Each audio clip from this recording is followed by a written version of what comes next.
Faleminderit, kryetar. Me thënë drejtën, zoti ministër, do ta filloj nga Maqedonia e Veriut. Juve keni bërë shumë mirë që si ministër keni reaguar, keni bërë detyrën tuaj si ministër, por çështja ime këtu ishte për kuvendin e Republikës Shqipërisë, sepse kuvendi përfaqëson të gjitha palët dhe një vullnet politik për te qeveritar. Dhe është në nderin e këtij kuvendi për aq kohë sa kemi reaguar të dyja palët. Po për ta shmangur këtë, se besoj bien dakord, është thjesht vullnet për ta diskutuar midis kryetarëve të grupe, po i them për diasporën, zoti ministër. Po, është e vërtet, keni sjellë një email të premte në orën 11 të natës për deputetët, mbasi unë kisha dalë një deklaratë publike ditën e mërkurë për mos përfshirjen e Kuvendit të Republikës Shqipërisë, mbasi ju kishit publikuar në faqen tuaj agjendën zyrtare. Në atë agjendë zyrtare nuk ishte as një deputet, as nën kryetari i Komisionit të Diasporës, meqense opozitën doni ta shmangnit. Ne nëse flasim për diasporën, do duhet të ishim bashkë. Do duhet të ishim bashkë që në organizim, do duhet të ishim bashkë në ndarjen e paneleve, do duhet të ishim bashkë në objektiva.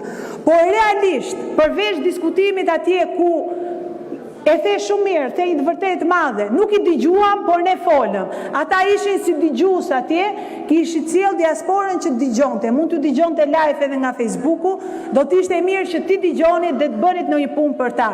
Ndoshta ju se dini, por me ligj e kemi kaluar këtu, ju e prishët Fondin Shqiptar të Zhvillimit Diasporët, e kishin ligj dhe hoqët, sepse nuk i jepnit fonde nga 2022-shi, dhe ka ardhur zëvendësministra dhe ka thënë do ta shuajnë fare. Pra në vend se të jepnit fonde, e hoqët fare nga ligji. Kërkesës tyre për një dhomë biznesit diasporës, ju përgjigjet me zero. Ju duhet keni akte për diasporën, për përfshirjen e saj reale, dhe jo samite propagandistike me panele ku janë ministra.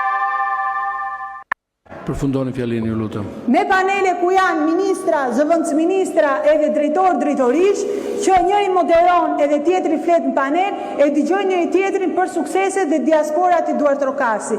Dëgjoni diasporën, bëni akte reale dhe samitin e 5 patjetër.